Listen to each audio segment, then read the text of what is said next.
رحم اللہ من قرأ الفاتحہ.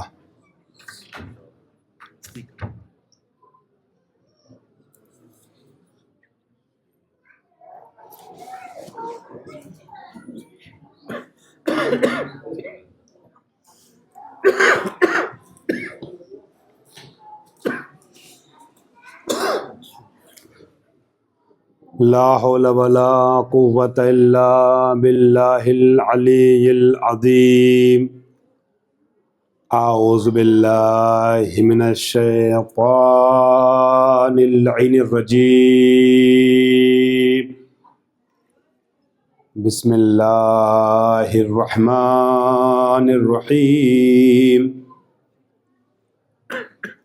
الحمد للہ الذی ہدانا لہذا وما كنا لنهتدي لولا ان هدانا الله الذي علم بالقلم علم الانسان ما لم يعلم الذي لا يبلغ مدته القائلون ولا يحصي نعماءه العادون ولا يؤدي حقه المجتهدون الذي لا يدركه بعد الهمم ولا يناله غوث الفتن الذي ليس لصفته حد محدود ولا نعت موجود ولا وقت معدود ولا أجل ممدود الذي فطر الخلائق بقدرته ونشر الرياح برحمته وخلق الإنسان بلطفه وابتدى بالصخور میدان ارضه ثم الصلاة والسلام والتحیۃ والاکرام على سید الانام ابی القاسم المصطفى محمد. اللهم صل على محمد وآلہ الطیبین الطاہرین المعصومین المنتجبین المظلومین الغر المیامین سیما ابن امہ علی علیہ السلام الذی نصبہ علما للاسلام ورفعہ لکسر الاسنام جازم اعناق النواسب اللئام وواضع علوم الادب لحفظ الکلام الذی ضرب بین ید رسول اللہ بالسیفین وطعنا برمحین وہاجر الہجرتین وبایع البیعتین وقاتل ببدر وحنین ولم یکفر باللہ طرفۃ عین واللعنۃ الدائمۃ الباقیۃ علی اعدائہم اجمعین من الآن الی قیام یوم الدین. اما بعد فقد قال اللہ الحکیم فی کتابہ الکریم بسم اللہ الرحمن الرحیم وجعلناہم ائمۃ یہدون بامرنا واوحینا الیہم فعل الخیرات واقام الصلاۃ وایتاء الزکاۃ وکانوا لنا عابدین. صلوات پر محمد.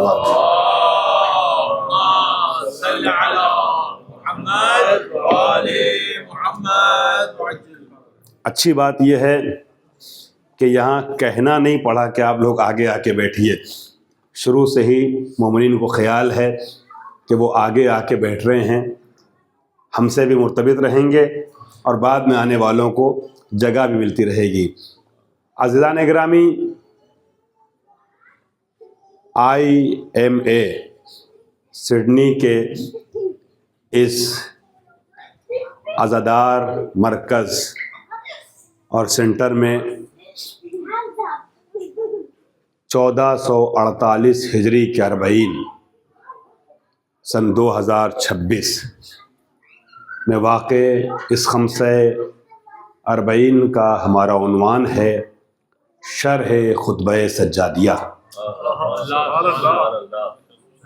5 دنوں میں انشاءاللہ کوشش رہے گی امام سجاد کے اس خطبے کو آپ کے حوالے کیا جائے مختصر وضاحتوں کے ساتھ جس خطبے کے بارے میں آپ نے کبھی کبھی علماء اور خطباء سے سنا تو ہے کہ امام نے دربار یزیدی میں عظیم الشان خطبہ ارشاد فرمایا تھا، لیکن اس خطبے میں امام نے کیا کیا فرمایا، کون کون سے معارف پیش کیے، کوشش رہے گی ان 5 دنوں میں زیادہ سے زیادہ متن خطبہ آپ کے حوالے کیا جائے اور یہ پیش کیا جائے کہ امام نے بندھے ہوئے ہاتھوں کے ساتھ دربار یزیدی میں جو کمالات پر مبنی خطبہ ارشاد فرمایا ہے اس کا معیار کیا تھا۔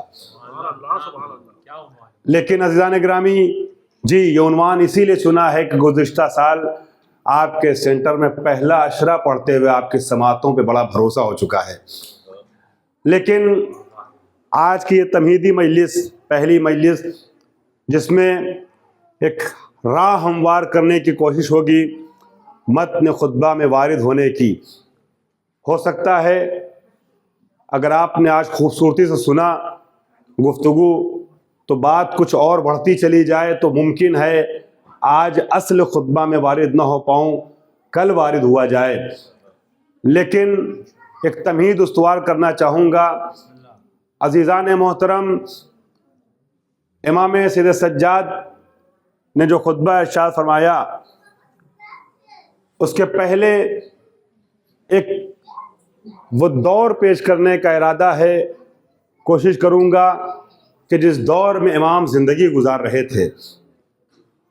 جاننے والے جانتے ہیں 2-3 بر اعظموں کا سفر مسلسل جاری ہے اور ہزاروں ہزار کلومیٹر کا سفر مشرق سے مغرب تک، اور کل بھی میلبرن میں مجلس پڑھنے کے بعد صبح جمعے کا خطبہ دینے کے بعد 2 سفر کرتا ہوا یہاں تک آیا اور جگائی رہی، سو نہیں پایا بالکل۔ تو آج کی مجلس میں آپ کا فریضہ ہے کہ آپ مجھے جگائیں، کل کوشش رہے گی کل سے میں آپ کو جگاؤں گا۔ صلی اللہ علیہ وسلم محمد وآل محمد۔ بھائی یہاں مجلس میں گفتگو 2 طرفہ ہوتی ہے، ایک طرفہ گفتگو ہو تو تھوڑا سا معاف کیجیے گا، مجلس کے لفظ استعمال کرنا شاید مناسب نہیں ہے، مگر ایک طرفہ گفتگو ہو تو تھوڑا بورنگ ہو جاتا ہے معاملہ۔ اگر دونوں طرف سے گفتگو ہوتی ہے تو ایک مجلس کا پورا ماحول بنا رہتا ہے، اور مجھے بڑا بھروسہ ہے آپ کی سماعتوں پر۔ عزیزان گرامی، امام کے سلسلے میں مختصر حالات پیش کرنے سے پہلے تبرکن اور تیمنن میں اس آیہ کریمہ کا ترجمہ پیش کر دوں جسے سرنامہ سخن کے طور پیش کیا ہے۔ ارشاد ہوتا ہے وَجَعَلْنَاهُمْ أَئِمَّةً يَهْدُونَ بِأَمْرِنَا وَأَوْحَيْنَا إِلَيْهِمْ فِعْلَ الْخَيْرَاتِ وَإِقَامَ الصَّلَاةِ وَإِيتَاءَ الزَّكَاةِ وَكَانُوا لَنَا عَابِدِينَ۔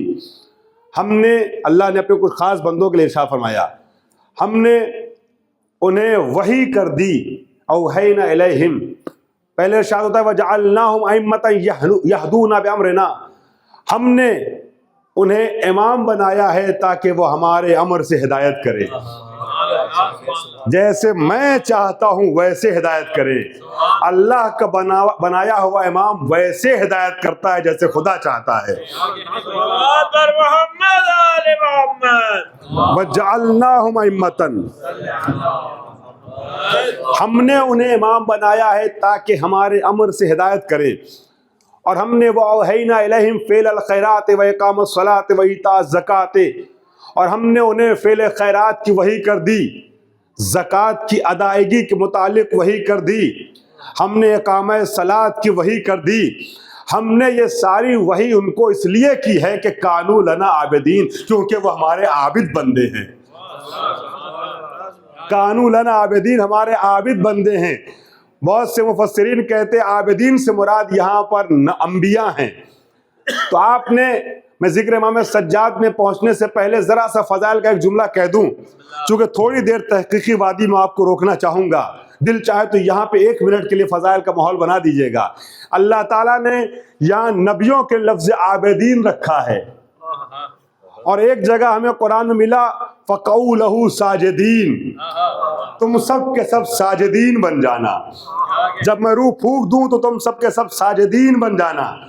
اللہ نے عزیزان گرامی نبیوں کے لیے عابدین کا لفظ رکھا، فرشتوں کے لیے ساجدین کا لفظ رکھا. اگر آپ بتائیں گے تو میرے علم میں اضافہ ہوگا. مجھے نہیں ملا اس کے علاوہ کچھ کہ اللہ نے جن کے لیے عابدین کا لفظ رکھا انہیں ساجدین نہیں کہا, جنہیں ساجدین کا انہیں عابدین نہیں کہا. میں کچھ کہہ رہا ہوں, توجہ نہیں ہے. جن کو عابدین کا انہیں ساجدین نہیں کہا, جنہیں ساجدین کا انہیں عابدین نہیں کہا. وہ کتنا بڑا انسان ہوگا جو عبادت کے میدان میں آئے تو زین العابدین بنے, سجدہ کرے تو سید الساجدین کہلائے.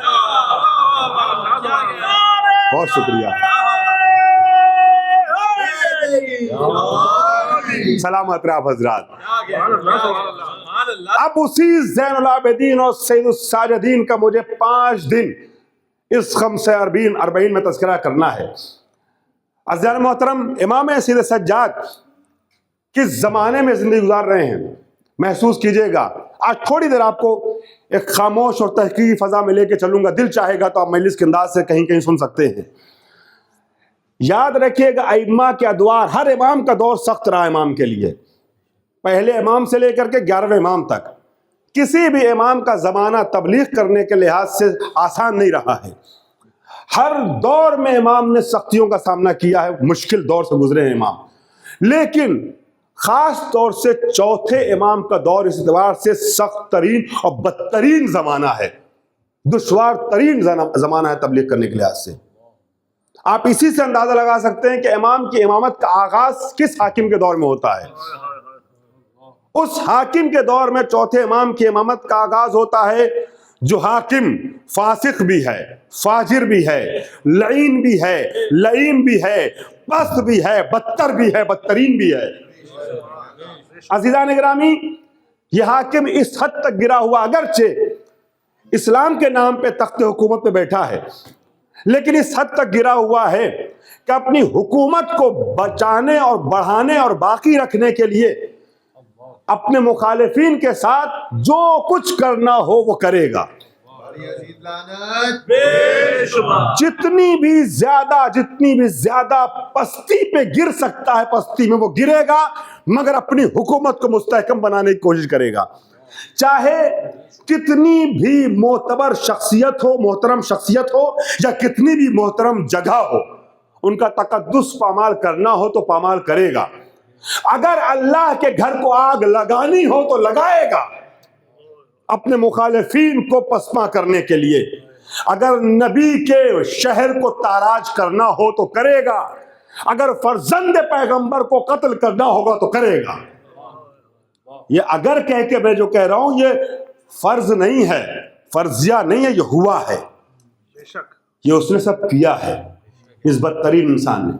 اور امام سید سجاد کو, مجھے معاف کیجئے گا, نقل کفر نہ باشد, امام سید سجاد کو وہ ایک باغی کی اولاد سمجھتا ہے. غور کر رہے ہیں, اپنے خلاف علم بغاوت اٹھانے والے ایک باغی کی اولاد کے عنوان سے دیکھتا ہے.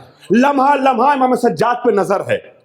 میں یہ پیش کرنا چاہ رہا ہوں کہ میرے مولا نے کربلا کے پیغام کو اور اسلام کو دنیا تک کیسے پہنچایا, کس دور میں پہنچایا ہے, محسوس کیجئے گا. عزیزان گرامی, یزید کی لمحہ لمحہ امام سید سجاد پہ, ذرا اس رخ سے سجاد کی زندگی کو دیکھ لیجئے گا. لمحہ لمحہ امام سجاد کے اوپر نظر ہے. ایک لمحہ بھی یزید کے جواسیس کی نگاہیں امام سجاد سے ہٹی نہیں ہیں, اطراف میں, آس پاس. عزیزان محترم, ایسے دور میں امام زندگی گزار رہے ہیں. اور صرف یزید نہیں, یزید کے بعد جتنے بھی حکام آئے, عزیزان گرامی, عبد الملک ہو, مروان ہو, عزیز ہو, کوئی بھی حاکم ہو, اسی دور کا گورنر حجاج ابن یوسف ثقفی ہو, یہ سب بدترین اور خطرناک ترین حکام ہیں. ولیعہد ہشام ابن عبد الملک ہو یا دوسرے گورنر اور سلاطین. عزیزو, یہی وہ دور ہے. ایک جملہ جو پورے مجمع کے حوالے کرنے والا تھا مگر ابھی لوگ نہیں آ سکے, میں آپ کی اہمیت کو مد نظر رکھتے ہوئے آپ کے حوالے کر رہا ہوں. عبد الملک ایسے حاکموں کے دور میں, ابھی یزید کے تذکرے پہ واپس آتا ہوں, یزید کی بدکاریوں پر محسوس کیجئے کس دور میں امام سجاد ہیں. عبد الملک ابن مروان, عزیزان گرامی, عبد الملک ایسا بادشاہ ہے, ایسا سفاح, ایسا ظالم اور جابر اور دشمن شیعت بادشاہ کہ جو یہ کہتا تھا کہ مجھے کھانا ہضم نہیں ہوتا، میرے حلق سے لقمہ اس وقت تک نہیں اترتا جب تک کسی علی کے شیعہ کا کٹا ہوا سر نہ دیکھ لوں، جب تک کسی شیعہ حیدر کرار کا کٹا ہوا سر سامنے نہیں آتا تھا اس وقت تک کھانا نہیں کھاتا تھا خوش ہو کر کے۔ دشمن اہل بیت پہ لعنت۔ اسی دور کا وہ گورنر ہے نا حجاج ابن یوسف ثقفی۔ جہاں جہاں تک بھی آن لائن گفتگو پہنچ رہی ہے، میں سارے مسلمانوں سے گفتگو کرنا چاہ رہا ہوں شیعوں کے ساتھ ساتھ۔ میں کوئی ایک بھی بات ایسی نہیں کہہ رہا ہوں جو صرف شیعوں کی کتابوں میں ہے۔ جو بھی مجھ سے بات کرنا چاہے گا اہل سنت کی کتابوں میں دکھا دوں۔ مجلس کے کچھ تقاضے ہوتے ہیں کہ ہم حوالے نہیں دے پاتے یہاں سے، مگر سب کے حوالے ہمارے پاس موجود ہیں، محفوظ ہیں۔ عزیزان گرامی، حجاج ابن یوسف ثقفی ایسا ظالم گورنر تھا عزیزان محترم کہ اسی کے دور کی یہ بات ہے کہ اس کے قید خانے میں جہاں 400 لوگوں کے رہنے کی جگہ تھی، قید خانے میں تو ایسے ہی جگہ کم دی جاتی قیدیوں کے لیے، 400 قیدیوں کے رہنے کی جگہ تھی، وہاں 4000 قیدی ہوتے تھے، اور موسٹلی تقریباً سبھی شیعہ حیدر کرار ہوتے تھے۔ اور اسی کے قید خانے کی یہ بات ہے کہ جو سادات کی خواتین اس کے قید خانے میں اسیر ہوتی تھیں، ان کے پاس اتنا لباس نہیں ہوتا تھا کہ اتنا کہ نماز پڑھ سکے۔ ایک خاتون نماز پڑھ کر کے اپنا لباس دوسرے کو دیتی تھی تب وہ نماز پڑھتی تھی۔ غور کر رہے ہیں؟ یہ حقیقتیں ہیں تاریخ کی۔ شیعت بہت مشکل سے اس دور تک پہنچی ہے۔ عزیزان گرامی، آج جو آپ دیکھ رہے ہیں رہبر شہید کو قربانی دینا پڑا، پورے کنبے کے ساتھ شہید کر دیا گیا۔ آج علماء اسلام کو قربانیاں دینا پڑ رہا ہے۔ آج بر صغیر کے ملک سے لے کر کے امام رضا کے ملک تک ہر جگہ شیعوں کو جو قتل کیا جا رہا ہے، جرم کیا ہے؟ علی کی محبت۔ یہ ہر دور میں ہوا ہے عزیزان گرامی۔ عزیزان محترم، حجاج ابن یوسف ثقفی کے زندان میں ایک خاتون نماز پڑھ لیتی تھی، اپنا لباس دوسری خاتون کو دیتی تھی تب وہ نماز پڑھتی تھی۔ یہ سادات کی خواتین کا عالم تھا۔ عزیزو، خود بنی امیہ کا حاکم ہے عمر ابن عبدالعزیز۔ غاصب صاحب ہیں، یہ بھی غاصب ہے، لیکن بنی امیہ کے اور حاکموں کے مقابلے میں تھوڑا غنیمت حاکم تھا یہ۔ اس کا خود یہ کہنا ہے کہ اگر دنیا کی ساری قوموں سے کہا جائے اپنی اپنی قوم کے خبیث ترین افراد کو پیش کرو، تو دنیا کی ساری قومیں اپنے درمیان سے خبیث ترین انسان کو پیش کریں گی نا، تو ساری دنیا کے قوموں کے خبیث ایک طرف، اور ہم سب کے مقابلے میں اپنی قوم سے جس خبیث کو پیش کریں گے وہ حجاج ابن یوسف ثقفی ہے، وہ ایک طرف۔ ساری دنیا کے خبیثوں پر بھاری ہے یہ ایک خبیث، یہ ایک ظالم۔ یہ کون کہہ رہا ہے؟ عزیزان گرامی، یہ خود بنی امیہ کا حاکم کہہ رہا ہے، عمر ابن عبدالعزیز، بدترین انسان۔ امام سجاد کا دور ہے، یہ امام سجاد کا زمانہ ہے۔ عزیزان محترم، تو یہ عبد الملک ابن مروان جیسوں کے دور میں امام گزرے، جو کہتا ہے کھانا ہضم نہیں ہوتا جب تک شیعہ کا قتل ہوتا ہوا نہ دیکھ لوں، کٹا ہوا سر نہ دیکھ لوں۔ عزیزان محترم، یزید کی بات میں آپ کی خدمت میں کر رہا تھا کہ امام کی امامت کا دور کیسے شروع ہوتا ہے۔ میں پھر کہہ رہا ہوں، آپ میں سے ایک فرد پڑھی لکھی ہے، محترم شخصیتیں ہیں، اور یہاں جو مجمع ہوتا ہے کریم مجمع ہوتا ہے، تو میں آپ کے وقت کو 5 دن میں سے 1 منٹ بھی ضائع نہیں کرنا چاہوں گا۔ جتنی باتیں کہہ رہا ہوں سب کے حوالے میرے پاس موجود ہیں، بغیر ریفرنس کے کوئی بات نہیں کر رہا ہوں۔ عزیزان گرامی، اب یزید کے کچھ باتیں تو وہ جو آپ کے ذہنوں میں محفوظ ہے، بس میں اسے مرتب کر کے آپ کے سامنے پیش کر رہا ہوں۔ آپ محسوس کیے گا امام سجاد علیہ السلام نے زندگی گزارنا شروع کیا ہے، تب سے کب تک گئے؟ عبد الملک جیسے بادشاہوں کے دور میں، حجاج ابن یوسف ثقفی جیسے ظالموں کے دور میں زندگی گزاری، مروان جیسے بدبختوں کے دور میں زندگی گزاری ہے، اور ابتدا یزید کے دور سے ہوتی ہے۔ سب سے پہلے جو 3 سال 4 سال امام سجاد کی امامت کے ہیں وہ یزید کے دور خلافت میں ہیں۔ دونوں قوت میں ہیں. جو امام حسین کو الیاذ باللہ باغی سمجھتا تھا اور امام سجاد کو باغی کی اولاد سمجھ رہا ہے. نظر اس لیے ہے کہ عزیزان گرامی جانتا ہے کہ سجاد کے اندر حسین کا خون دوڑ رہا ہے. وہی جو ان کے باپ نے کیا وہی یہ نہ کر بیٹھے. یہ سب کے سب محمد ہیں. ایک جملہ فضائل کا دماغ میں ذہن میں آ گیا ممبر پہ تو آپ کے حوالے کر رہا ہوں, ارادہ نہیں تھا, مگر آپ تسبیح سبحان اللہ سے میرے ساتھ آ گئے تو میں چاہتا ہوں ایک جملہ آپ کے حوالے کر دوں. سب کے سب محمد ہیں, سب کے سب علی ہیں. تاریخ طبری میں یہ جملہ آپ کو ملے گا. طبری متعصب رائٹر ہے, 9 جلدوں میں بعض ایڈیشن کے بعض چھپائی کے لحاظ سے 11 جلدوں میں کتاب لکھی ہے تاریخ الامم والملوک. اہل سنت کی بڑی تاریخ مانی جاتی ہے جس میں اسلامی تاریخ پوری اس نے سمیٹی ہے اور نبی کے زمانے سے پہلے کی تاریخ بھی انبیاء کی. اس میں جب کربلا کے واقعے کو نقل کیا ہے تو شمر کا ایک سوال ہے. شمر کا ایک سوال کس سے؟ بے سر ساز سے. کیا تو حسین سے بیعت نہیں کرے گا, لے گا؟ حسین سے بیعت لینے میں جلدی کیوں نہیں کرتا ہے؟ اور ابن زیاد کا خط بھی دکھاتا ہے کہ خط پھر آ گیا ہے, جلدی کرو جلدی کرو, کیوں نہیں تم بیعت لے رہے ہو؟ تو دیکھیں الفضل ما شہدت بہی اعداؤ, عربی کا مقولہ ہے کمال وہی ہے جس کی گواہی دشمن دے دے. فضل وہی ہے جس کی گواہی دشمن دے دے. عمر سعد نے شمر کے جواب میں یہ آواز دی, میں جانتا ہوں کہ حسین بیعت نہیں کریں گے, بیعت نہیں کریں. کیوں؟ اِنَّا نَفْسَ ثابی ہے. یہ تاریخ طبری سنی رائٹر کی کتاب میں نے ریفرنس دے دیا ہے, جو دیکھنا چاہے آج انٹرنیٹ پہ سرچ کرنا آسان ہو گیا, دیکھ لیجئے گا.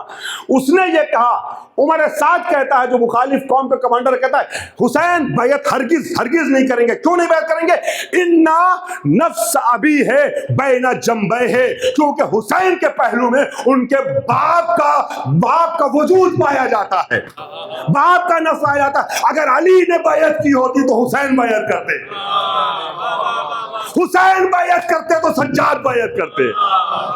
غور کر رہے ہیں؟ محمد آل محمد صلی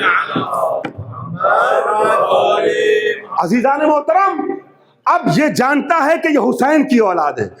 میں کچھ اور نہیں کہنا چاہ رہا تھا یہاں پر, بس اتنا بتانا چاہ رہا تھا کہ یزید نظر رکھے ہوئے حسین سجاد پر, کیونکہ جانتا ہے کہ یہ حسین کے بیٹے ہیں.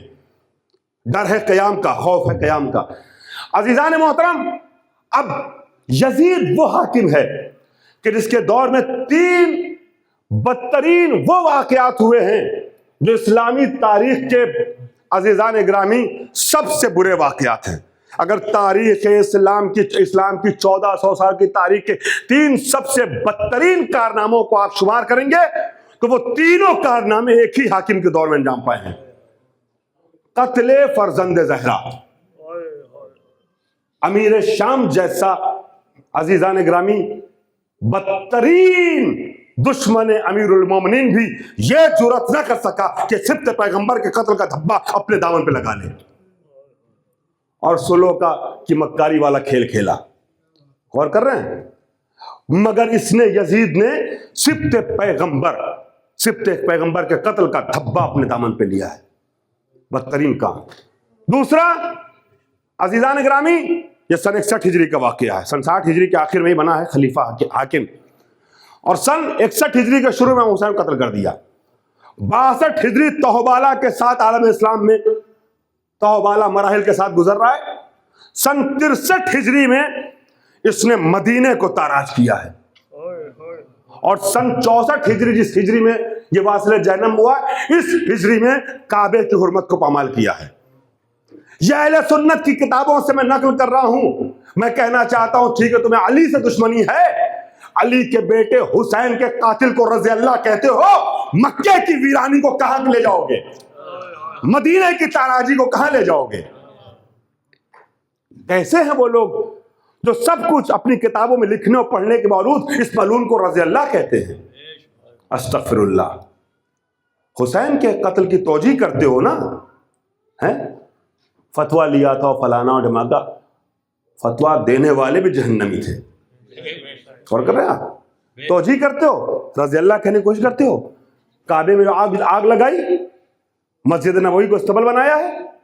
عزیزان گرامی, تاریخ اسلام کا ایک بہت برا واقعہ پیش آیا ہے بدترین واقعہ جسے واقع حرہ کہتے ہیں، اور منگولوں نے مسلمانوں کے علاقوں میں، اور کسی بھی، میں تاریخ کا اسٹوڈنٹ رہا ہوں، آپ میں سے بہت سے لوگ جانتے ہیں، میں دلیلوں کے ساتھ بول رہا ہوں، پوری تاریخ میں جب سے اسلام کا ظہور ہوا 1400 سال تک کی تاریخ میں کسی غیر مسلم سفاک بادشاہ نے مسلمانوں کے علاقوں میں وہ توہین آمیز کارنامے نہیں کیے ہیں جو یزید نے مدینے میں کیے ہیں۔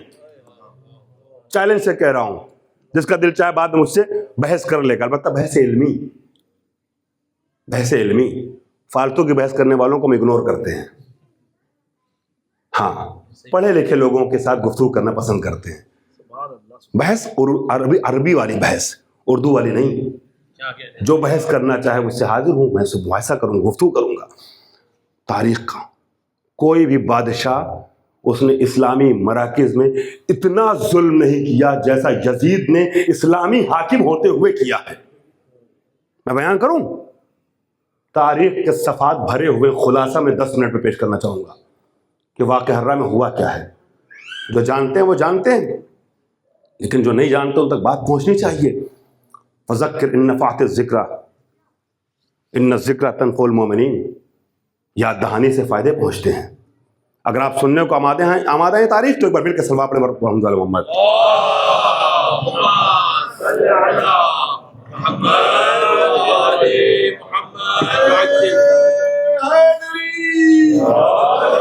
جزاکم اللہ۔ عزیزان گرامی، واقع حرہ مدینے میں ایک جگہ ہے، ایک علاقہ ہے جسے حرہ کہتے ہیں۔ حرہ میں یہ جنگ ہوئی تھی تو اس لیے واقع حرہ کہلاتا ہے۔ سن 63 ہجری کا واقعہ ہے۔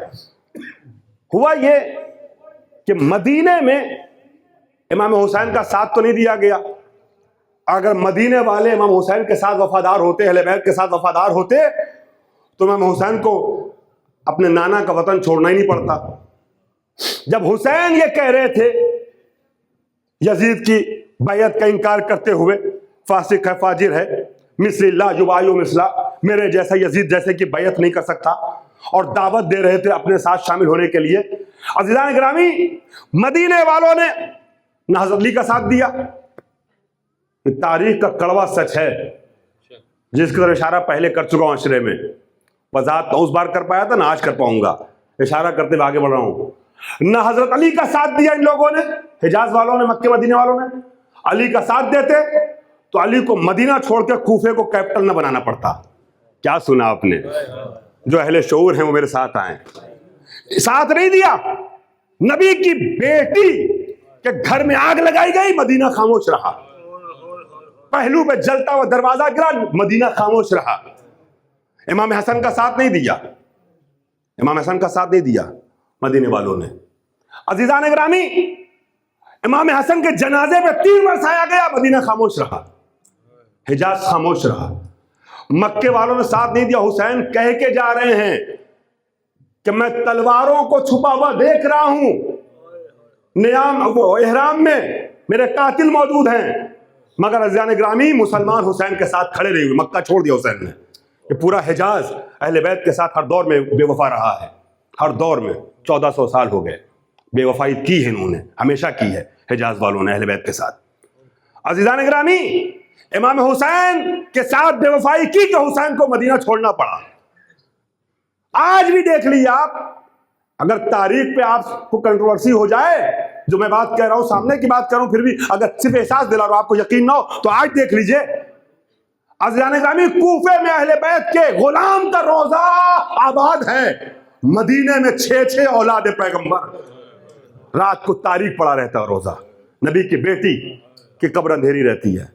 آج بھی حجاز والے خاموش ہیں، خاموش ہیں، اور جو دنیا سے دور دراز سے لوگ جاتے ہیں زیارت پڑھتے ہیں، ان کو تھپڑ مارا جاتا ہے، دھکے دے کے جنت البقیع سے بھگایا جاتا ہے۔ آج بھی یہ ظلم ہو رہا ہے اہل بیت پر، آل سعود اور آل یہود کے ذریعے سے۔ غور کر رہے ہیں آپ؟ تو حسین ابن علی کا ساتھ نہیں دیا ان لوگوں نے۔ کربلا کے واقعے کے بعد کوفے اور اطراف کوفہ میں 300 قیام ہوئے حسین کی حمایت میں، اور کوفیوں نے مختار کی سربراہی میں بدلہ لیا۔ عزیزان گرامی، حجاز سے آنے والے شمر و عمر سعد بن زیاد جیسے غداروں سے، حسین کے قاتلوں سے بدلہ لیا کوفے والوں نے، مختار ثقفی کوفی کی سربراہی میں۔ ابراہیم ابن مالک اشتر کوفی کی سربراہی میں غور کر رہے ہیں. ان قاتلوں سے بدلہ لیا جو وہاں سے آئے تھے, یہاں چھپے ہوئے تھے. یہ شمر کہاں کا تھا؟ کوفے کا نہیں تھا, حجاز کا تھا. پیسر سعد کہاں تھا؟ سعد بن وقاص کا بیٹا تھا, نبی کا صحابی جو تھا سعد بن وقاص, اس کا بیٹا تھا, وہاں سے آیا تھا مارنے حسین کو. خولی کہاں کا تھا؟ وہاں سے آیا تھا. سنان کہاں کا تھا؟ صحابی پیغمبر کا بیٹا تھا, وہاں سے آیا تھا. ان سب کو ڈھونڈ ڈھونڈ کر کے کوفیوں نے مارا ہے بعد میں, کربلا کے واقعے کے بعد, مختار کی سربراہی میں. ازنگانی تو ان لوگوں نے, حجاز والوں نے ساتھ نہیں دیا نبی کا. یاد رکھیے گا, گفتگو میں کر رہا ہوں اور میں آپ کے درمیان موجود ہوں. ازنگانی بڑی محبت سے آپ سے بات کرنے کو تیار ہوں. اگر کسی کو کوئی بھی سوال میری تقریر میں ہو تو تقریر میری ہے, جواب دینے کا حق مجھے ہے, لہٰذا مجھ سے ڈسکشن کر لیجئے گا. جب تحلیلی اور تحقیق گفتگو ہوتی ہے تو انقلت رہتے ہیں. بھائی ہم کلاس میں گفتگو کرتے ہیں, کلاس میں اسٹوڈنٹ کو کوشچن کا حق رہتا ہے نا, جواب دینا میرا فرض بنتا ہے. حالانکہ جتنی باتیں میں نے کہیں کوئی ایسی بات نہیں ہے کہ جو چھپی ہوئی ہے, صرف میں آپ کو متوجہ کرا رہا ہوں. سب آپ کو پتا ہے, سب آپ کو پتا ہے, جو بات بھی میں نے کہی ہے سب ہوا, آپ کی تاریخ ہے, تاریخ میں آپ کی نظر ہے. لیکن صرف احساس دلا رہا ہوں کہ 1400 سال میں آج تک کبھی بھی حجاز والوں نے وفاداری نہیں دکھائی اہل بیت کے ساتھ, اور ہر دور میں کوفے والوں نے وفاداری دکھائی ہے. اب ابن حسین کے قتل کے وقت کیا ہوا, کیسے ہوا, وہ ایک الگ میٹر, اسے پیش نہیں کروں گا.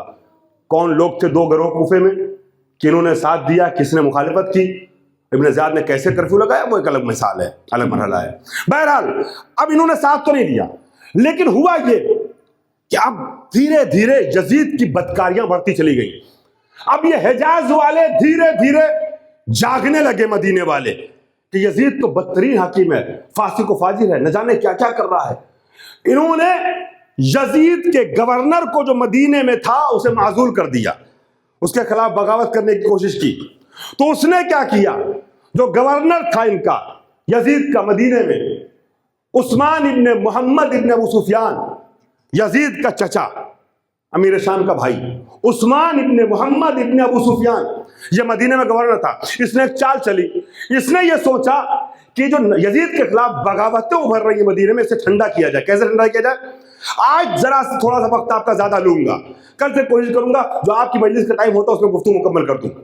آج ایک تحقیقی وادی میں چلا ہوں, مجھے تحقیق اور ریسرچ کی وادی میں جب چلتے ہیں تھوڑا سا ٹائم لگ جاتا ہے, مجھے تھوڑا سا وقت دیجیے گا. عزیزان گرامی, اب اس نے کیا کیا, محمد ابن عثمان ابن محمد ابن ابو سفیان نے ایک ڈیلیگیشن بنایا, 10 افراد پر مشتمل ایک گروپ تیار کیا, جس میں اصحاب پیغمبر یا اولاد اصحاب کا گروپ تھا, جو بڑے بڑے لوگ تھے اس زمانے میں, جن کی ایک ویلو تھی, جن کی ایک اہمیت تھی. عزیزان محترم, ان کا ڈیلیگیشن بنایا اور ان کو بھیجا شام, کہ شام جائیں. آپس میں باتیں تھیں. شام میں جانے کے بعد جب ان کو تحفے تحائف ملیں گے, یزید سے ملیں گے, کچھ اچھی یادیں ہوں گی, واپس آئیں گے تو اس اٹھتے ہوئے طوفان کو دبائیں گے, ٹھنڈا کریں گے. چنانچہ اس ڈیلیگیشن میں جو افراد گئے تھے اس میں ایک عزیزان محترم منذر بن زبیر بن عوام تھا. منذر بن زبیر کون ہے؟ زبیر ابن عوام کا بیٹا ہے. اسی زبیر ابن عوام کا, زبیر رسول اللہ کا پھوپھیرا بھائی, اسی امیر المومنین کے پھوپھیرے بھائی, اسی زبیر بن عوام کا ایک بھائی ہے, اسی منذر بن زبیر کا ایک بھائی عبداللہ ابن زبیر, جو مکے میں حکومت حاصل کر چکا ہے یزید کے خلاف, مکے میں اپنی حکومت قائم کیے ہوئے ہے. اور اسی عبداللہ ابن زبیر کی وجہ سے مکے کی حرمت یزید نے پامال کی ہے. وہ بھی اشارہ کرتا ہوں اس تاریخ کی طرف. اس کا بھائی ہے, زبیر کا بیٹا ہے, عبداللہ ابن زبیر کا بھائی ہے, زبیر کا بیٹا, زبیر رسول اللہ اور حضرت علی کے پھوپھیرے بھائی. زبیر وہ انسان کہ جو ہر جنگ میں نبی کے اور علی کے ساتھ تھا, علی اس کے شانہ بشانہ ہو کر کے ہر جگہ لڑا جنگ, یہاں تک کہ جب خلیفہ دوم نے علی کے گھر میں آگ لگائی ہے تو پورے حجاز میں اگر علی کی حمایت میں کسی نے شمشیر کھینچی ہے تو یہ زبیر تھا. لیکن مولا کائنات کہتے ہیں دیکھیں, اللہ بچائے عاقبت خراب ہونے سے. ہمیشہ دعا کرتے رہنا چاہیے کہ عاقبت بخیر ہو, خاتمہ بخیر ہو. اچھے اچھے لوگوں کو تباہ اور برباد ہوتے ہوئے دیکھا گیا ہے. میرے پاس وقت نہیں ہے, ورنہ میں اپنے استاد کی بتائی ہوئی مثالیں پیش کرتا کہ آیت اللہ عراقی کے ساتھی کو آیت اللہ عراقی نے آخری وقت میں گمراہ ہوتے ہوئے دیکھا ہے بستر رات پر. دعا کرتے رہیے. یہ زبیر, یہ وہ انسان ہے جسے رسول اکرم نے سیف الاسلام کہا تھا. یہ بنی امیہ کے راویوں کے ذریعے سے سیف الاسلام نہیں کہلایا ہے، یعنی اسلام کی شمشیر۔ بنی امیہ کے راویوں نے تو خالد بن ولید کو کہا تھا جو گنڈا تھا، بدمعاش تھا، مسلمانوں کا قاتل تھا، جناب حمزہ قاتل تھا، اسلام لانے سے پہلے بھی مسلمانوں کو قتل کرتا تھا۔ جناب حمزہ قاتل، جنگ احد میں نبی کے مخالف فوج کا کمانڈر تھا یہ خالد بن ولید، اور اسلام لانے کے بعد بھی خلیفہ اول کے کہنے پہ یمن میں جا کے قتل عام کیا، مسلمانوں کو زکوٰۃ کے بہانے سے مارا ہے، سینکڑوں اور ہزاروں تعداد مسلمانوں کو قتل عام کیا ہے اسی خالد بن ولید نے، جو ظاہری نقاب ڈال کے آ گیا تھا اسلام کی۔ اس کو لکھا ہے بعد میں بنی امیہ کے راویوں نے سیف الاسلام، اسلام کی شمشیر، ورنہ حقیقت میں سیف الاسلام جو تھا، جو جسے کہا تھا نبی نے، وہ زبیر، مگر زبیر آخری وقت میں لالچ میں، اقتدار کے لالچ میں بہک گیا ہے بندہ، اور مولا کائنات کے خلاف تلوار لے کے کھڑا ہو گیا جنگ جمل میں، اور کس کی وجہ سے؟ اپنے بیٹے عبداللہ ابن زبیر کی وجہ سے۔ حضرت علی نے کہا ہے کہ زبیر تو ہم میں سے تھا، انہو کانا منا، زبیر تو ہم میں سے تھا، وہ تو اس کے بیٹے نے اس کو بہکا دیا۔ کئی بار ایسا ہوتا ہے، والدین اچھے ہوتے ہیں، خدا نخواستہ اولاد بگڑ جائے تو ماں باپ کو جہنمی بنا دیتی ہے۔ لہذا ضروری ہے کہ جب دور تربیت کا ہے تو اپنے بچوں کی تربیت ایسی کر دیں کہ بعد میں ہمارے حالات خراب نہ کرنے پائے۔ صلوات پڑھیں پر محمد وآل محمد۔ جی سلامت رہیں آپ لوگ۔ عبداللہ ابن زبیر نے بہکا دیا اپنے باپ کو، اور یہی عبداللہ ابن زبیر عزیزان گرامی اس کی وجہ سے خانہ کعبہ کی حرمت پامال ہوئی ہے، اور جناب مختار ثقفی کا قاتل ہے یہ عبداللہ ابن زبیر، اور بہت بدترین انسان تھا یہ، اس کو بیان کرنے کی گنجائش نہیں ہے۔ اس کا بھائی ہے منذر ابن زبیر ابن عوام، غور کر رہے ہیں آپ، اس ڈیلیگیشن میں ہے، ایک ہے اس ڈیلیگیشن میں جو شام جا رہا ہے، اب عبداللہ ابن حنظلہ، عبداللہ ابن حنظلہ، حنظلہ کون ہے؟ حنظلہ بڑا نام ہے تاریخ اسلام کا، انہیں غسیل الملائکہ کہا جاتا ہے۔ میں واقعہ بیان کروں گا ان کا 2 منٹ کے اندر، تو آپ سب نعرہ صلوات پڑھیں گے۔ غسیل الملائکہ یعنی وہ جسے فرشتوں نے غسل دیا ہے، غسیل الملائکہ کے لقب سے نوازا گیا تھا حنظلہ کو۔ حنظلہ کون ہے؟ جب جنگ احد ہو رہی تھی، آج تھوڑی سی تاریخ پیش کر رہا ہوں آپ لوگوں کی اجازت سے، جب جنگ احد ہو رہی تھی تو جنگ احد کے موقع پر عزیزان محترم رسول اکرم نے یہ اعلان کیا، بازار کارزار گرم ہو چکا تھا، نبی نے شہر کے اندر یہ پیغام بھجوایا، جو جس حالت میں ہے چلا آئے جنگ کے میدان میں۔ میں کچھ عرض کر رہا ہوں، جو جس حالت میں، بہت معرفت سے لبریز واقعہ حوالے کر رہا ہوں، جو جس حالت میں جیسے بھی ہے آ جائے جنگ کے میدان میں۔ حنظلہ پہ غسل واجب تھا، مگر حنظلہ سمجھدار صحابی تھے، سمجھدار مومن تھے، انہوں نے یہ سوچا کہ جس نے مجھ پر غسل واجب قرار دیا ہے اسی نے کہا غسل چھوڑ کے آ جاؤ۔ ہے کیا سن رہے ہیں؟ جس حالت میں ہو آ جاؤ، لہذا واجب غسل نہیں کیا، میدان کارزار میں آ گئے کہ نبی نے کہا تھا غسل واجب ہے، نبی نے بلایا ہے تو چلو۔ بات سمجھ میں آئی؟ اطاعت کی منزل میں اپنی عقل نہیں چلائی جاتی، بلکہ جس کے مطیع ہوتے ہیں اس کے حکم کو فالو کیا جاتا ہے۔ صلوات پر محمد آل محمد۔ اب آپ نے خوبصورتی سے جملہ سن لیا، تو یہاں پر بات مکمل کر دوں اس مرحلے میں۔ اب یہی حنظلہ آ گئے تھے عزیزان گرامی، میدان جنگ میں جنگ کر رہے ہیں، جنگ کرتے کرتے شہید ہو جاتے ہیں۔ جو لوگ گئے ہیں احد میں وہ ہماری گواہی دیں گے، جہاں جناب حمزہ کی قبر احد کی پہاڑی کے پاس وہی حنظلہ بھی دفن ہے۔ لیکن جب حنظلہ شہید ہو گئے تو لوگوں نے دیکھا کہ حنظلہ کی ریش مبارک سے پانی ٹپک رہا ہے، چہرے پر بدن پہ پانی کے آثار ظاہر ہو رہے ہیں۔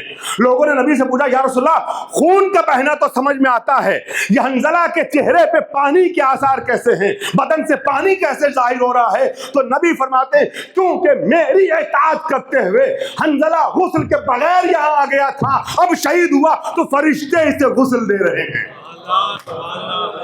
صلوات پڑھیں پر محمد وآل محمد۔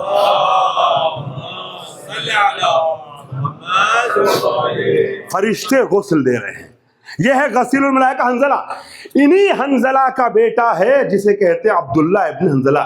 اب یہ لوگ گئے، وہاں جب پہنچے تو شام میں کچھ دن رہے. جب شام سے پہلے تو شام میں ان کی خوب خاطر تواضع دعوت مدارات ہوئی عزیزان محترم.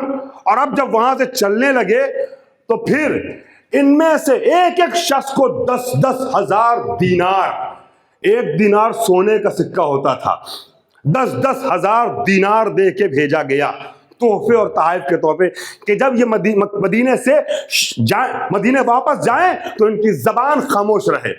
مگر جب یہ پلٹ کر کے آتے ہیں تو ذرا سی غیرت ان کے اندر باقی تھی. چنانچہ مدینے والوں نے پوچھا کہ شام میں اسلام کی خبر کیا ہے. میں امام سجاد کا دور پیش کر رہا ہوں، ذہن میں رکھیے گا. شام میں اسلام کی خبر کیا ہے؟ تو یہ سب بیک زبان کہتے ہیں شام میں اسلام کے نام پر سوائے نام رسول اللہ کا کچھ بھی باقی نہیں ہے، سوائے نام پیغمبر کا کچھ بھی باقی نہیں ہے. یہ ہے تاریخ اس زمانے کی واقع حرہ. اب یہ جو واپس آئے انہوں نے قیام کیا بنی امیہ کے یزید کے گورنر کے خلاف. عزیزو جب قیام کیا دارالامارہ کا یا دارالخلافت کا جو بھی کہیں گھیراؤ کر لیا. یہی وہ دور ہے کہ جب مروان بھی ڈر کر کے آتا اور امام سجاد کی پناہ میں اپنے خانوادے کو رکھتا ہے، پناہ مانگتا ہے امام سجاد سے. اس زمانے میں میں اس کے بعد بھی اہل بیت کے بدترین دشمنوں میں سے دشمن ہے خلیفہ سوم کا داماد ہے بنی امیہ ہے، بنی امیہ میں سے مروان. مگر مروان جیسے دشمن کو بھی امام سجاد جیسے کریم نے پناہ دی ہے، پناہ دی ہے اپنے یہاں. اور جب ان سے امام سجاد سے کہا گیا کہ یہ تو دشمن ہے اس کو نکال دیے، امام نے کہا نہیں، ہم بنی ہاشم جو زبان دے دیتے اسے باقی رہتے ہیں، کیونکہ ہماری پناہ میں آگے اہل اعظم اسے گھر سے باہر نہیں نکالیں گے، اس کے خانوادے کو تمہارے حوالے نہیں کریں گے. واقع حرہ میں اب جب بغاوت ہو گئی یزید کے خلاف، لوگ کھڑے ہوئے تو یزید نے ابن زیاد کے پاس پیغام بھیجا کہ جاؤ کربلا کے طریقے سے مدینے کے معاملے کو بھی ختم کرو اور مدینے پہ حملہ کرو. ابن زیاد نے کہا بس قتل حسین کا داغ ہی میرے دامن پہ کافی ہے. پتہ ہے کربلا کے واقعے کے بعد بیماریوں میں اس میں الجھ گیا تھا، بڑی پریشانیوں کا شکار ہو گیا تھا ملعون. ٹھیک ہے کہ میں ایک ہی کارنامہ کافی ہے کہ فاطمہ کے لال کو تو نے مجھ سے شہید کروا دیا، اس سے زیادہ میں کچھ نہیں کر سکتا. تو ایک شخص کو تلاش کرتا یزید جس کا نام ہے مسلم ابن عقبہ. آپ 10 منٹ تاریخ سننے کو آمادہ ہیں تو مل کے صلوات پڑھیں آواز بلند. بے انتہا شکرگزار، بڑی خوبصورتی سے آپ میرے ساتھ چل رہے ہیں. مسلم ابن عقبہ ایک بڈھا انسان تھا، ناکارہ کونے پڑا تھا، اس کا دور ختم ہو گیا تھا. مگر اقتدار کی ہوس، پیسوں کی ہوس، دولت کی ہوس، جاؤ حشم کی ہوس اللہ بچا کے رکھے. انسان کا پاؤں قبر میں لٹک جاتا ہے مگر یہ ہوس ختم نہیں ہوتی ہے. بڈھا ہے عزیزان گرامی. اب یہ وہ انسان کے جو مطرح نہیں ہے، جس کا کوئی ذکر نہیں ہوتا تھا، اس کے پاس یزید نے پیغام بھیجا، وہ تیار ہو گیا اپنی کوشش، ہاں میں مدینہ کو فتح کروں گا، تیرے حوالے کروں گا. اور اس کو یزید نے یہ حکم بھیجا کہ 3 دن مدینے والوں کو مہلت دینا. اب میں آ رہا ہوں فضائل کے مرحلے میں مصائب پیش کر رہا ہوں.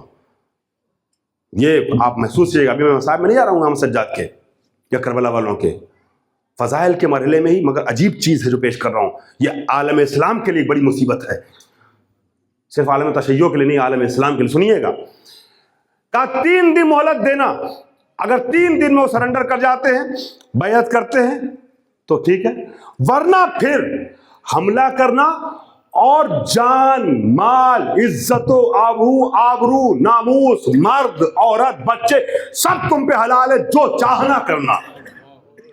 اور یہ 45,000 کا لشکر لے کر کے، 10,000 سے لے کے 45,000 تک کی روایت ہے، 45,000 کا لشکر لے کے مسلم بن عقبہ مدینے کا محاصرہ کرتا ہے اور کہتا ہے تم لوگ اپنے اسلحے حوالے کر دو. مگر وہ لوگ سرنڈر نہیں کرتے ہیں. اب یہ حملہ کرتا ہے. اللہ اکبر.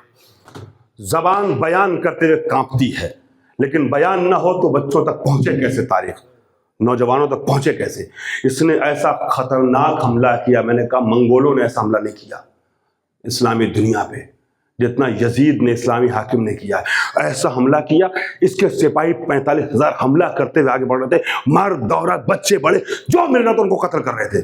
حد یہ ہے کہ ماؤں کے شکم کو، حاملہ عورتوں کے شکم کو چاک کر کر کے مارا ہے، بچے بھی مارے ہیں، شکم سے نکلنے والے بچوں کو قتل کیا ہے.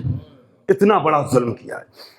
اور عزیزان گرامی مدینے کی مسجد جو ہے 4 بڑی مسجدوں میں سے ایک مسجد ہے، 2 بلکہ سب سے بڑی مسجدوں میں سے ایک ہے، دوسری سب سے بڑی مسجد دنیا کی مسجد نبوی، اس کو استبل بنایا، استبل اپنے گھوڑوں کا، وہاں پہ گھوڑے بندھے رہے 3 دن تک، اور گھوڑے وہاں لیٹ کرتے تھے، گندگی کرتے تھے نبی کی مسجد میں، مسجد نبوی میں، وہ گھوڑوں کا استبل بن گئی تھی۔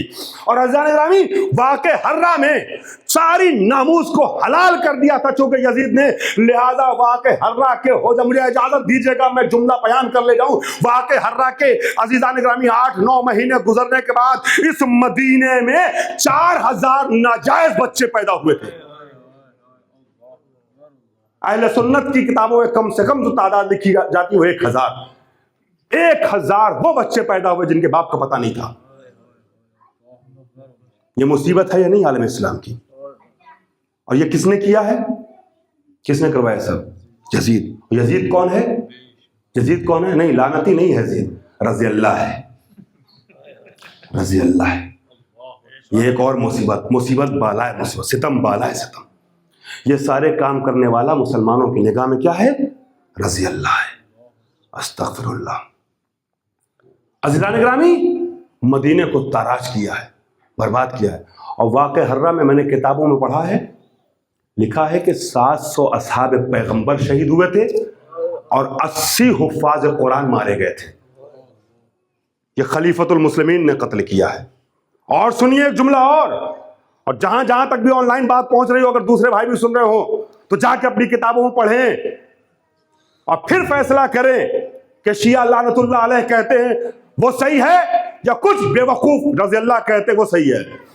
عزیزان گرامی السابقون السابقون اولئک هم المقربون سنا آپ نے قرآن کی آیت کہ جو سب سے پہلے اسلام لے آئے سابق رہنے والے مقرب بارگاہ خدا ہیں۔ یہ کہتے ہیں مفسرین یا اصحاب بدر کے بارے میں آیت نازل ہوئی، اسلام کی پہلی جنگ بدر۔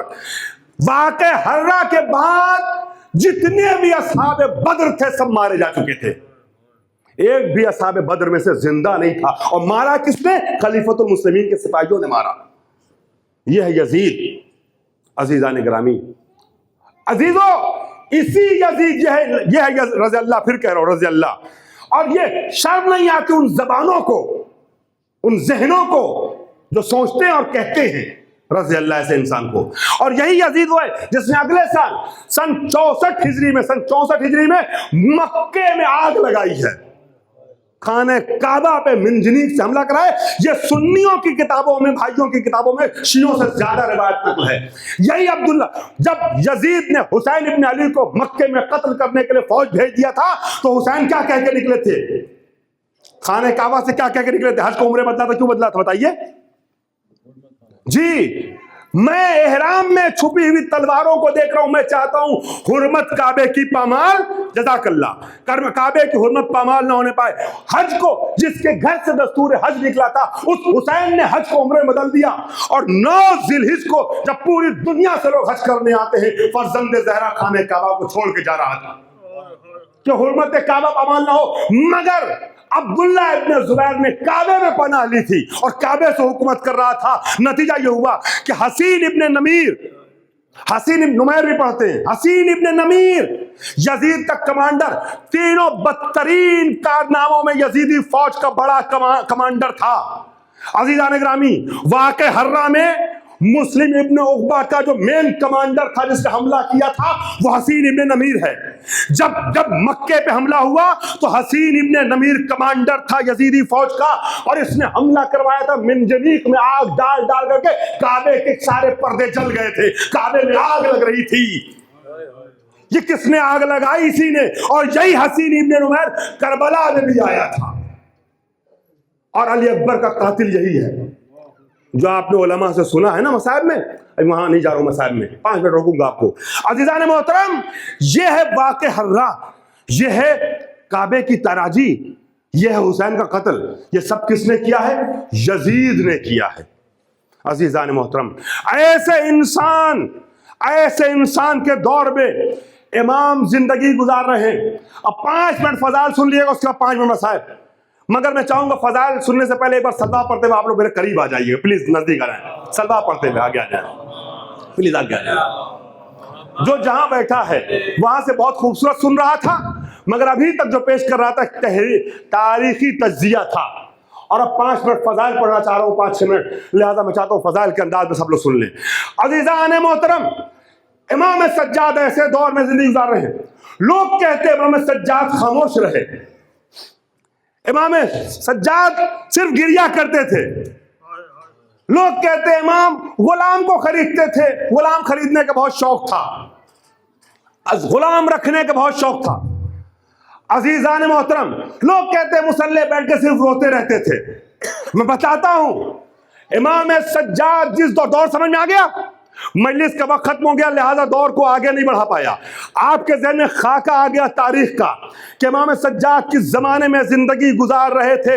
اب عزیزان گرامی، جس زمانے میں امام سجاد زندگی گزار رہے، اس زمانے میں امام پہ چونکہ نظر ہے، پہرا ہے، امام اپنے ساتھیوں کو بلا کے میٹنگ کر نہیں سکتے، جلسے جلوس کر نہیں سکتے، ممبر امام سے چھین لیا گیا ہے، محراب میں امامت کہا کہ امام کو نہیں ہے. اب امام کو کچھ نئے طریقے اپنانے ہیں کہ یزید کو بھنک بھی نہ لگنے پائے اور تبلیغی سفر آگے بڑھتا رہے. میں نے گزشتہ سال کی پہلی مجلس میں نے 1.25 گھنٹہ صرف اور صرف اہمیت گریہ پہ آپ کے درمیان پیش کی تھی. وہاں سے ایک جملہ اٹھا رہا ہوں چونکہ ہمیں اپنے موضوع کو ثابت کرنا ہے.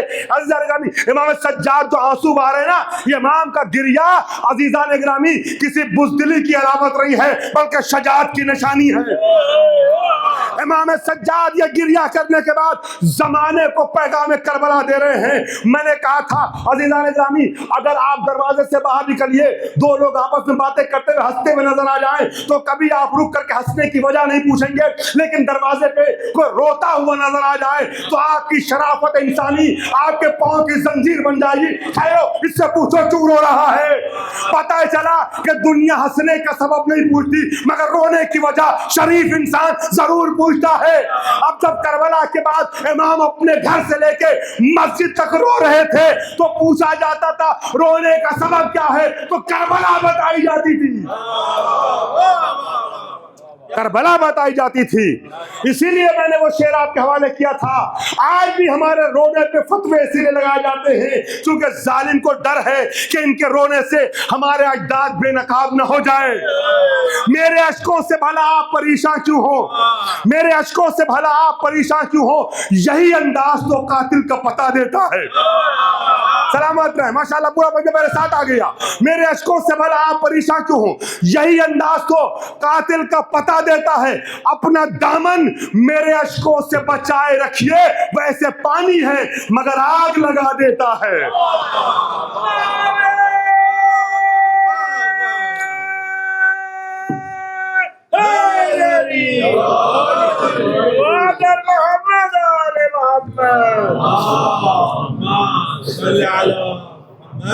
ویسے پانی ہے مگر آگ لگا دیتا ہے. تو یہ رونا امام کا یہ خاموش خنجر ہے، پیغام ہے. عزیزو، امام گریے کی زبان میں بول رہے ہیں. میں کچھ عرض کر رہا ہوں، گریے کو امام نے عزیزان گرامی اپنی گریے کو گویائی بھی دی ہے اور گریے کو اسلحہ بھی بنایا ہے.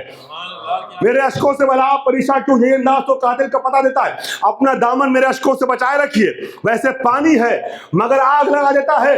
صبح قیامت تک آنے والے بولتے ہوئے سجاد نے، میں بھی عرض کروں گا، کربلا سے لے کے مدینے سے لے کے کربلا تک مسلسل عزیزان گرامی سجاد نے بول بول کے زمانے کو یہ پیغام دیا ہے، کچھ نہ کہنے سے بھی چھن جاتا ہے اعجاز سخن.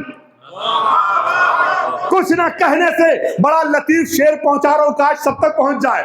کچھ نہ کہنے سے بھی چھن جاتا ہے اعجاز سخن، کچھ نہ کہنے سے بھی چھن جاتا ہے اعجاز سخن. ظلم سہنے سے بھی ظالم کی مدد ہوتی ہے، ظلم سہنے سے بھی ظالم کی مدد ہوتی ہے. آج میں نے شروع میں ہی عرض کیا تھا کہ آج کی پہلی مجلس میں ذرا سا آپ سے وقت زیادہ چاہوں گا. عزیزان گرامی 1.25 گھنٹے سے اوپر ہو چکے ہیں. میں 2-3 منٹ آپ کو روکنا چاہوں گا عزیزان گرامی فضائل کے مرحلے میں. عزیزو، تو امام سجاد خاموش نہیں ہیں بلکہ امام تبلیغ کر رہے ہیں. امام نے تبلیغ کے طریقے کو بدلا ہے، تبلیغ کے طریقے کو بدلا ہے. اب امام رات میں دعائیں پڑھ رہے ہیں مصلی عبادت پہ آ کے. تو اگر اکٹھا کر کے لوگوں سے باتیں کریں تو شک ہو جائے گا یہ ہمارے خلاف فوج تیار کرنے والے ہیں، لوگوں کو میرے خلاف کر رہے ہیں. لیکن مسلح پہ بیٹھ کر کے اگر دعا پڑھتے رہیں گے اور اس پہ قاتلوں پہ لعنت پڑھتے رہیں گے.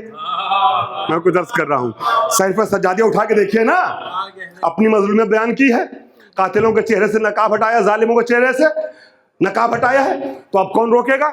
امام سجاد مان لیجئے 5 بجے نماز صبح کا وقت ہوتا ہے، 4 بجے تک 4:30 بجے تک لوگوں کو رات کے سناٹے میں 3 بجے مسجد میں آتے تھے، گھنٹہ 1.5 گھنٹہ بیٹھے رہتے تھے، باتیں کرتے رہتے تھے، دین پہنچاتے رہتے تھے. اور جیسے ہی صبح ہونے لگتی تھی، اذان کا وقت، لوگ آنے لگتے مسجد میں، امام سجاد بلند آواز سے تلاوت کرنے لگتے تھے. اس طریقے سے امام سجاد نے تبلیغ کی ہے. غلام آخری بات سن لے فضائل کے مرحلے میں، باتیں تو بہت سی آ رہی ہیں، چونکہ کل سے مجھے شرح خطبہ سجادیہ میں وارد ہونا، میں نے وعدہ کیا اس سال کے خمسے کا ہمارا عنوان ہے شرح خطبہ سجادیہ. امام سجاد نے کیا پڑھا یزید کے دربار میں وہ بیان کرنا ہے، جس کے بارے میں اشارے سنے ہیں آپ نے، اس کی تفصیل میں آپ کو لے کے چلوں گا. لہذا صرف آج ایک بات آخر میں، غلام خریدنے کا شوق تھا، رکھنے کا شوق تھا. میرے عزیزوں، میرے بھائیوں، امام غلام خریدنے کا شوق ضرور تھا مگر رکھنے کا شوق نہیں تھا. اور غلام خریدتے کیوں تھے، یہ شوق کیوں تھا؟ عزیزان محترم، میں نے عرض کیا امام نے تبلیغ کے طریقے کو بدلا ہے. اب امام سجاد شیعوں کو بلا بلا کے، چاہنے والوں کو بلا بلا کر کے تبلیغ تو نہیں کر سکتے تھے، لیکن فارس سے آنے والا، حجاز سے آنے والا، مصر سے آنے والا، شام سے آنے والا، ہند و سندھ سے آنے والا، جب کوئی غلام بازار میں آتا تھا، امام پیسے دے کے اسے خرید لیتے تھے، اپنے پاس سال بھر رکھتے تھے. سال بھر رکھنے کے بعد جب عید کی شب ہوتی تھی تو اسے آزاد کر دیتے تھے. اب عزیزوں، جو سال بھر امام کے گھر میں غلام رہتا تھا نا، میں کچھ عرض کر رہا ہوں، جو آپ نے واقعہ حدیبیہ سنا ہے نا، صلح حدیبیہ، جب دوسرے والے نے اعتراض کیا تھا نبی کے اوپر کہ یہ کیسی صلح دب کے صلح کر رہے ہیں، کہ اگر ان کا واپس ہمارے پاس آ جائے تو واپس کرنا ضروری ہے، کافر کو لوٹانا ضروری ہے، ہمارا چلے جائے تو ان کے پاس ضرور، ان کے لیے ضروری نہیں ہے کہ ہمارے مسلمان کو واپس لوٹائیں. تو حضرت نظامی جب ناراض ہو گیا تھا، بیوقوف جو نبی کی بات پہ اعتراض کرتا تھا، تو وہاں پر علی مرتضیٰ نے ڈانٹ کے سمجھایا تھا نبی کی حکمت کو. اے بے وقوف، جانتا ہے اگر نبی نے کیوں فیصلہ کیا، اگر ان کے درمیان سے کوئی ہمارے پاس آئے گا تو ہمارے رہن سہن کو دیکھے گا، طور طریقے کو دیکھے گا، ہمارے طرز زندگی کو دیکھے گا، تو پلٹ کے جائے گا تو ہماری تعریفیں کرے گا. اور اگر ہمارا ان کے درمیان جائے گا تو ہم نے اس کو اتنے دنوں میں ایسا پختہ مسلمان بنا دیا ہے کہ کافروں کے بیچ میں بھی رہے گا تب بھی مبلغ اسلام بن کے رہے گا. امام سجاد اسی نبی کے بیٹے ہیں، غلام کو چاہے کسی بھی مذہب کا ہو، لیکن جب خرید کے لاتے تھے، سال بھر غلام جب یہاں رہتا تھا تو 10 20 30 غلاموں کو جب سال بھر کے بعد آزاد کرتے تھے نا، تو یہ فارس و حجاز و یمن میں جانے والا غلام آتا تو غلام بن کے تھا، مگر جب جاتا تھا تو مبلغ اسلام بن کے جاتا تھا.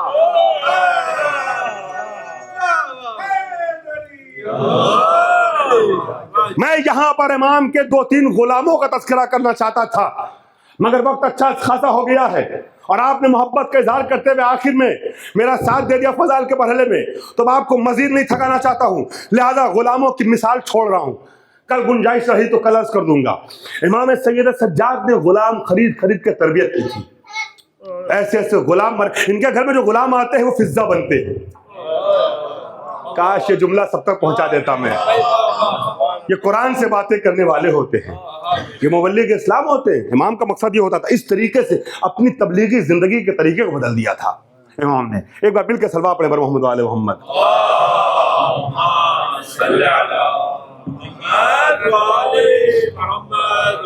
عزیزو، ابھی میں نے آپ کے سامنے ایک نام پیش کیا تھا، ایک نام لیا تھا زبان سے، یزیدی لشکر کا سب سے ظالم کمانڈر. ہر تینوں واقعے میں اکثر کمانڈر بدلتے رہے، مگر ایک کمانڈر تھا جو تینوں جنگوں میں یزید کا کمانڈر تھا. امام سید سجاد ایک راستے سے گزر رہے ہیں، کریم امام راستے گزر رہے ہیں. امام نے کیا دیکھا کہ کوئی انسان ہے، پیاسا ہے، وہ پڑا ہوا ہے راستے میں، سڑک کے کنارے گوشے میں پڑا ہوا ہے، جہاں بلب ہے، تشنا تشنا تشنا لب ہے. امام کو محسوس ہوا کہ تشنگی اس کے اوپر حاوی ہے. امام کے ہاتھوں میں ظرف آب تھا، پانی تھا. امام بیٹھ جاتے ہیں زمین پہ، اس کی طرف پانی بڑھا دیتے ہیں، مگر شدت عطش کی وجہ سے وہ اپنے سے پانی نہیں پی پا رہا ہے. میرا کریم امام اسی راستے پہ بیٹھ جاتا ہے، اس کے سر کو اٹھا کے امام زانوں پہ رکھتے ہیں، اسے پانی پلاتے اپنے ہاتھوں سے. جب وہ پانی پی لیتا ہے، ذرا سا کچھ دم میں دم، جان میں جان آتا ہے، تو وہ کہتا ہے سجاد آپ نے مجھے پہچانا نہیں. ماشاءاللہ ابھی میں نے مصائب پڑھا نہیں، آپ کی آوازیں گریہ بلند ہونے لگی. اللہ آپ کو سلامت رکھے. آپ نے پہچانا نہیں. امام نے کہا میں تجھے پہچانتا ہوں. امام نام نہیں بتا رہے ہیں کہ سامنے والے کو شرمندہ نہیں کرنا چاہتے. کہ میں پہچانتا ہوں. اس نے کہا نہیں پہچانتے. امام نے کہا میں جانتا ہوں تو کون ہے. جب تیسری بار اس نے کہا گستاخی کی کہ اگر آپ پہچانتے تو مجھے پانی ہرگز نہ پلاتے، بس امام نے نام لے لیا. کہا میں خوب جانتا ہوں تو میرے بھیا علی اکبر کا قاتل حسین ابن نمیر ہے. تو ہی وہ انسان ہے کہ جب میرا بھائی اکبر اس کا سینہ پیاس سے جھلس رہا تھا تو نے نیزہ مارا تھا، مگر وہ تیرا ظرف، یہ میرا ظرف ہے. اجرک اللہ. سلامت رو عزادارو. ماشاءاللہ آپ کی آوازیں گریہ بلند ہو گئی. میں ایک منظر پڑھنا چاہتا ہوں مصائب کا، اور جیسے آپ نے گریہ کیا مجھے یقین ہے مجلس کا حق ادا ہو جائے گا. بس 2-3-4 منٹ مصائب پڑھنا چاہوں گا. آپ رونے کے لیے آمادہ ہو گئے؟ عزیزان گرامی، یہ جو ایام ہے نا، ان ایام میں شہدائے کربلا کے واقعات پڑھے جاتے ہیں، 40 کے ایام بھی آ رہے ہیں، زندان سے رہائی کے مصائب بھی پڑھے جاتے ہیں، اور عزیزو سکینہ کا بھی تذکرہ کیا جاتا ہے. عزیزان محترم، ابھی سکینہ کی شہادت کی تاریخ گزری ہے نا. یقیناً آپ نے اس شہر میں مختلف مجلسوں میں مختلف ذاکروں سے شہادت کا منظر سنا ہوگا، مگر جب میں سکینہ کی شہادت سے متصل تاریخ سے اس خمسے کا آغاز کر رہا ہوں تو میں چاہتا ہوں اور تذکروں تک مصائب میں پہنچنے سے پہلے آج پہلے دن 2-3 منٹ سکینہ کی شہادت کا ایک منظر پیش کر دوں. میں نے 24 جولائی کو آپ کے اسی شہر میں ایک مرکز میں ایک امام بارگاہ میں سکینہ کی شہادت کا وہ منظر پڑھا تھا. عزیزو زندان شام کا ہے. آج میں دربار کا منظر پیش کرنا چاہتا ہوں. 2 روایتیں ہیں، دونوں ملتی جلتی ہیں، مگر دربار شام کی روایت عجیب و غریب ہے. جو سوچے گا، سنے گا اور سوچے گا، تصور کرے گا، ہر انسان روئے گا. میری ماں اور بہنوں، فاطمہ زہرا کو سکینہ کا پرسہ دے دینا. قیامت کا منظر پیش کرنا چاہ رہا ہوں. سید سجاد ہاتھوں میں ہتھکڑی، پیروں میں بیڑی. عزیزان گرامی، سفر شام طے کرتے چلے جا رہے ہیں. ایک مرحلہ ایسا بھی آتا ہے عزیزان گرامی، دربار یزیدی کا ایک واقعہ ہے. اب یہ نہیں معلوم مجھے کہ یہ کب کا واقعہ ہے، کتنے دن بعد کا واقعہ ہے، مگر یہ واقعہ ہمیں کتابوں میں ملا. علماء نے تحریر کیا کہ ایک روز یزید نے اپنے دربار میں تمام اہل حرم کو بلایا، اور عزیزان گرامی جب اہل حرم وارد ہوئے نا تو ان اہل حرم میں ایک چھوٹی سی بچی بھی تھی، 4 سالہ سکینہ نے کیا دیکھا؟ سکینہ نے کیا دیکھا کہ یزید کی آغوش میں ایک 3-4 سالہ بچی بیٹھی ہوئی ہے. سلامت روزہ دارو، خدا تمہاری اولاد کو سلامت رکھے. سکینہ کے صدقے میں یزید اپنی بیٹی کے سر پہ دستے شفقت پھیر رہا ہے. جس کا باپ مر جاتا ہے نا، وہ بچہ اگر کسی بچے کے ساتھ محبت دیکھتا ہے نا تو یوں بھی اسے باپ یاد آ جاتا ہے. اور سنیے یزید نے ستم کیا کیا. صرف یہی نہیں، دست شفقت پھیر رہا ہے. عزادارو، اس کے رخساروں پہ پیار کر رہا ہے. اپنی بیٹی کو پیار کرتے کرتے یزید سکینہ کو تڑپاتے ہوئے کہتا ہے، اے حسین سکینہ، اے سکینہ، میں نے سنا ہے تیرا بابا بھی تجھے بہت چاہتا تھا. اجرک اللہ عزادارو. سکینہ نے آواز دی، یزید تو اپنی گندی زبان سے میرے بابا کا نام نہ لے. ارے میرا بابا اس سے کہیں زیادہ مجھے چاہتا تھا. آواز دی یزید نے، اے سکینہ کیا اپنے بابا سے ملنا چاہو گی؟ اللہ اکبر. کوئی بیٹی اپنے باپ سے ویسے نہ ملے جیسے سکینہ ملی تھی. کیا اپنے بابا سے ملنا چاہو؟ ماشاءاللہ سب رو رہے. اللہ سب کو سلامت رکھے. جن کی آنکھوں میں ابھی آنسو کا نظارہ نہیں آیا، وہ بھی زہرا سے آنسوؤں کی بھیک مانگتے ہوئے عزاداروں کے ساتھ شامل ہو جائیں۔ قیامت کا منظر پیش کرنا چاہ رہا ہوں، ماشاءاللہ خوب گریا کر رہا۔ اے یزید کہتا سکینہ اپنے بابا سے ملنا چاہو گی؟ سکینہ نے کہا یزید بہت دن ہو گیا بابا کو دیکھے ہوئے، تیرا بڑا احسان ہوگا اگر میرے بابا سے ملا دے۔ عزاداروں سنو گے یزید نے کیسے ملایا؟ یزید نے شمر کو حکم دیا وہ تشت لایا جائے جس تشت طلا میں حسین کا سر ہے۔ تشت طلا یزید نے سامنے رکھا، شمر نے سامنے رکھا، تشت پوش ہٹایا۔ 4 سالہ بچی نے ہفتوں سے بچھڑے ہوئے اپنے بابا کے کٹے ہوئے سر کو دیکھا، دوڑی کہ بابا کے سر کو آغوش میں لے لے۔ شمر نے تازیانہ لا کے روکا، ایسے نہیں۔ یزید نے آواز دی اے سکینہ میں تب مانوں گا کہ تمہارا بابا تم سے بہت محبت کرتا تھا جب تم بلاؤ اور تمہارا بابا خود سے تمہارے پاس آئے۔ عزاداروں شک نہ کرنا یہ معجزہ ہے، معجزہ۔ یہ لوگ نیزہ سے بولتے بھی ہیں، ان کا سر حرکت بھی کرتا ہے۔ میں تب مانوں گا تمہارا بابا تم سے بہت محبت کرتا تھا جب تم بلاؤ اور خود سے حسین تمہارے پاس آئے۔ عزاداروں مجلس تمام ہو گئی، بس جیسی سکینہ نے جملہ سنا کرتے کا جلا ہوا دامن پھیلایا۔ اے بابا ہماری اور آپ کی محبت کا امتحان ہو رہا ہے بابا، بابا میری آغوش میں آ جاؤ بابا۔ بس سکینہ کے منہ سے جملہ نکلا، سر حسین تشت طلا سے بلند ہوا، آغوش سکینہ میں آیا۔ سکینہ نے منہ میں منہ رکھ دیا، بابا آپ کے بعد بڑے تماچے کھائے ہیں بابا۔ بابا ظالم نے گوشوارے ایسے چھینے کانوں کی لویں پھٹ گئی بابا۔ بابا ظالم نے چادر نیزہ مار کے کھینچا، سر زخمی ہو گیا بابا۔ ننھی پشت میں بڑے تازیانے۔ سکینہ کہتے کہتے بیان کرتے کرتے خاموش ہوئی۔ بی بی سمجھی سکینہ کو سکون مل گیا، سکینہ سو گئی، مگر سجاد نے شانہ ہلایا، آواز دی انا للہ و انا الیہ راجعون۔ اے پپی امبا سکینہ مر گئی۔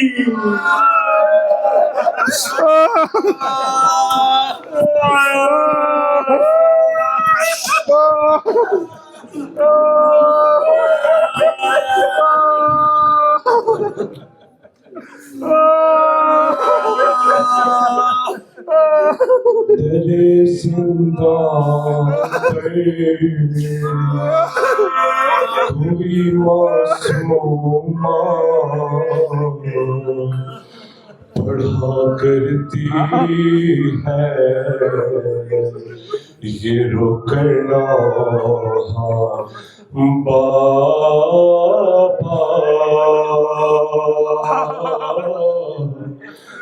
بابا بابا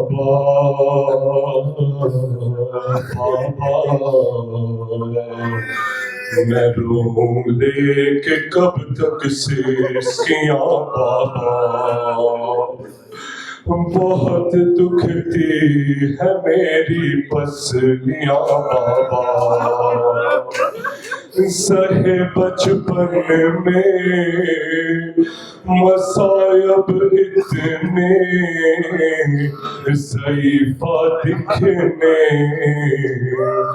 لگی یہ دکھیا بابا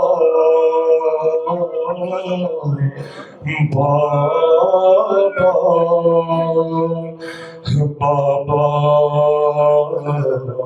بابا ارے نظر آتا نہیں آنکھوں کو ملتی ہوں،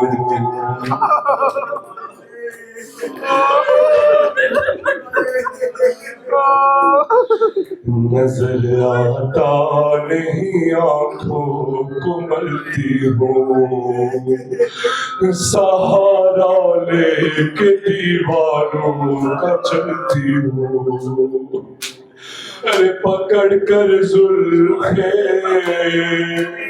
ارے مجھے ظالم نے ارے نہ جانے کیسا تماچا مارا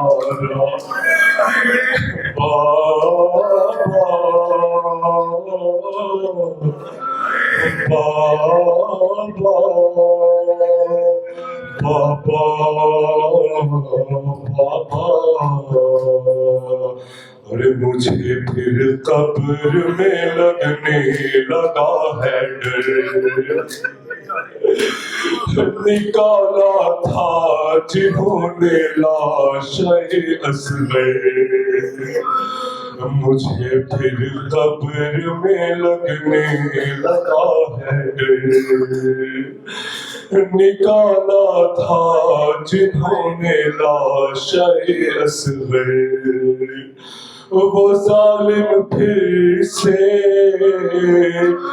پلٹ آئے ہیں پھوپھی اور میں ہوں یہاں پھر تنہا بابا بابا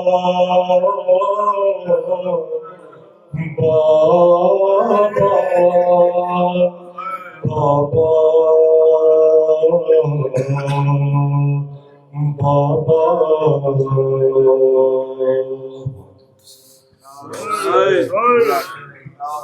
جزاکم حق